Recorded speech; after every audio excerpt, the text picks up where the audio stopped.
proposition de loi de Tchiani prévoit, vous l'avez dit, de réserver toute une série de postes et de hautes responsabilités de l'État aux seuls Congolais nés de pères et de mères congolais et dont les épouses ou épouses le sont également. Alors, sont concernés le président de la République, le président du Sénat, de l'Assemblée nationale, de la Cour constitutionnelle, les généraux de l'armée, environ 200 autres fonctions relevant de la souveraineté nationale.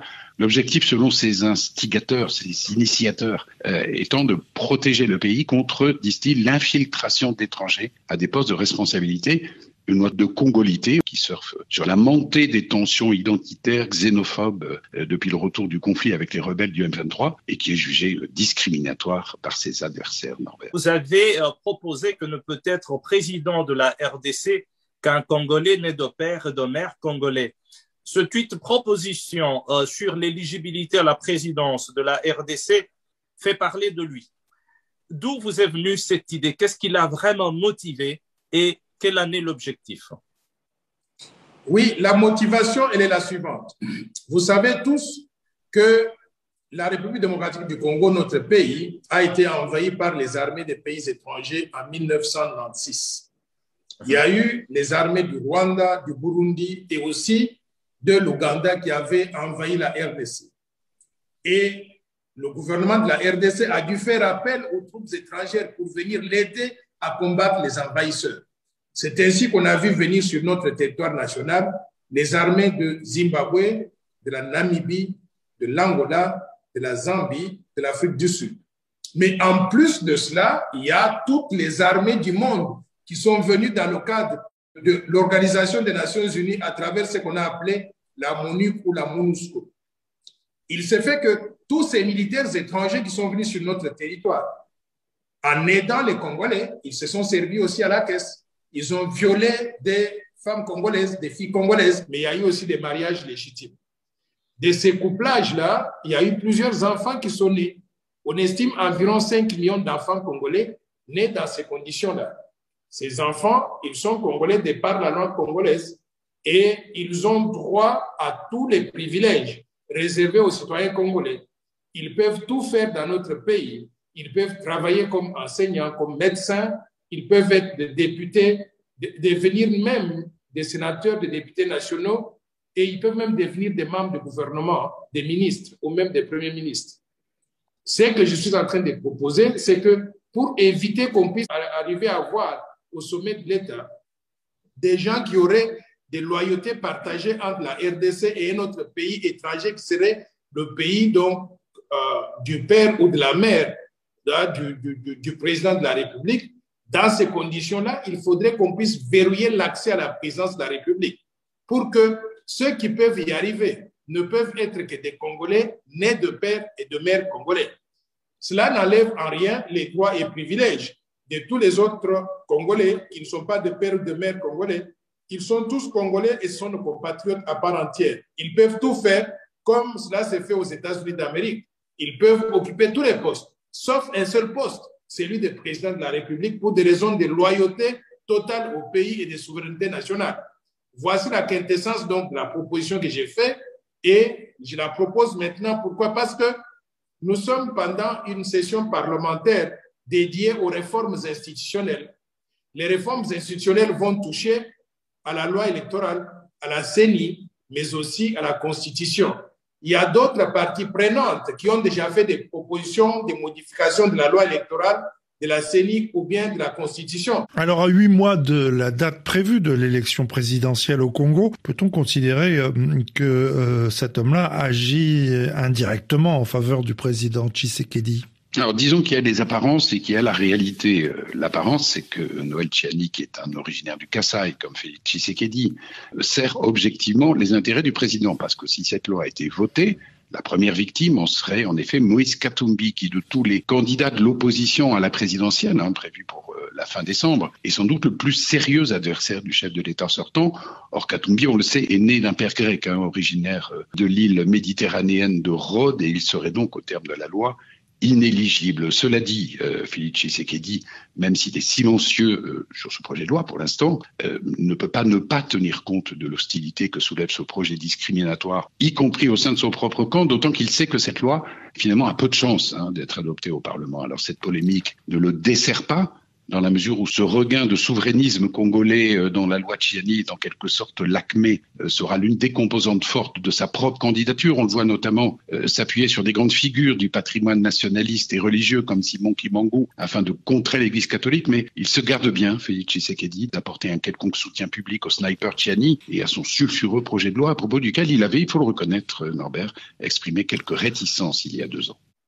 La presse pro-Katumbi parle des officines qui travailleraient sous l'égide du président Félix Tshisekedi à écarter leur candidat de la course à la présidentielle de 2023. Travailleriez-vous en ce sens et Katumbi fait-il vraiment peur?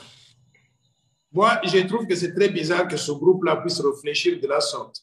Vous savez, on ne peut pas concevoir une loi à cause d'un individu ou pour un individu ou contre un individu. Ce que je propose là, ça s'applique. Je parle donc de 5 millions de personnes qui seraient nées, qui sont dans cette situation-là. Pensez-vous qu'on doit faire une exception à cause d'un individu ou bien on doit faire une loi pour un individu? Ça ne me vient même pas à l'esprit de penser donc à lui. Je vois l'intérêt supérieur de mon pays. Je vois le risque d'infiltration à la présidence de la République en ayant quelqu'un qui n'aurait pas de loyauté totale à l'égard de la RDC. C'est ça qui me préoccupe. Je voudrais défendre la souveraineté nationale, l'intégrité du territoire, mais surtout promouvoir le bien commun qui est la République démocratique du Congo, qui appartient à nous tous Congolais. On ne doit pas sacrifier ce bien-là à cause donc des intérêts d'un seul individu. Alors, j'ai vu une vidéo qui circule tout à l'heure, qui va être diffusée à la télévision Canal Kin, tout à l'heure à 22 h, où M. Katumbi parle lui-même de ses origines. Il dit que son père est grec. Je n'ai pas retenu toute l'histoire, mais son père est grec, qu'il serait mort, enterré donc en Israël. Bon, tout ça, ça soulève des questions de la loyauté totale à l'égard du pays. C'est ça que les Américains ont voulu éviter en empêchant aux gens comme Kissinger, Arnold Schwarzenegger et Madeleine Albright à se présenter aux élections présidentielles. Pourquoi est-ce que la RDC prendrait ce risque-là? Je voudrais aussi souligner un cas particulier. Imaginez qu'à la présidence de la République, un individu qui est né de père rwandais et de mère congolaise, cet individu devienne président de la République démocratique du Congo. Et il y a toujours des conflits entre le Rwanda et la République démocratique du Congo. Ce président de la République, s'il faut en venir à la guerre, je ne le souhaite pas, mais s'il faut en venir à la guerre, bombarder donc le pays voisin qui serait moqué donc de la République démocratique du Congo. Ce président qui serait 50% rwandais, 50% congolais, pensez-vous qu'il aurait donc le courage d'actionner les actions militaires contre le Rwanda, le pays de son père? Il ne le ferait pas. C'est pour éviter cela que nous voulons que le président de la République démocratique du Congo soit 100% congolais, loyal 100% à la République démocratique du Congo. Et c'est ça le principe qui guide la conception de cette proposition de loi. Au-delà de la présidence, votre souci s'étendrait-il à l'armée quand on se rappelle qu'en 1997, Laurent Désiré Kabila a nommé James Kabarebe, un sujet rwandais, général des forces armées congolaises? Au-delà de la présidence, je voudrais déjà que toutes les fonctions qui pourraient mener à la présidence de la République soient verrouillées. Vous savez qu'en cas de vacances de pouvoir au niveau de la présidence de la République, c'est le président du Sénat qui assume l'intérim jusqu'à l'organisation des élections. Il faut verrouiller aussi ce poste-là pour qu'il soit réservé aux Congolais, pour qu'à tout moment, on ait un Congolais président du Sénat, mais également président de la République. Et par extension, je pense que le président de l'Assemblée nationale devrait se trouver dans la même situation. Maintenant, au-delà de cette loi, il faudrait en tant que pays qu'on évite l'infiltration dans des institutions de la République, notamment l'armée, la police, les services de sécurité. Nous avons été infiltrés, tout le monde le sait, jusqu'aujourd'hui. C'est pour ça que la guerre à l'est de la République n'en finit pas du tout. Vous avez des généraux avec qui vous prenez des décisions pendant la journée et la nuit, ils sont de l'autre côté. Ils font tuer donc nos compatriotes, nos militaires congolais. Donc, il faudrait qu'on puisse aussi purifier l'armée, purifier les services de sécurité, purifier la police. Je demande simplement qu'au niveau de la haute hiérarchie du pays, président de la République, président du Sénat, éventuellement président de l'Assemblée nationale, ces postes-là soient exclusivement réservés aux nationaux 100% congolais de père et de mère, et qu'on puisse regarder donc les autres services, l'armée surtout, la sécurité, mais aussi la police pour pouvoir purifier, pour s'assurer que nous avons des gens qui sont loyaux à la République démocratique du Congo, mais qui n'ont pas de loyauté partagée par rapport aux pays étrangers, y inclus des pays qui nous ont envahis dans un passé récent.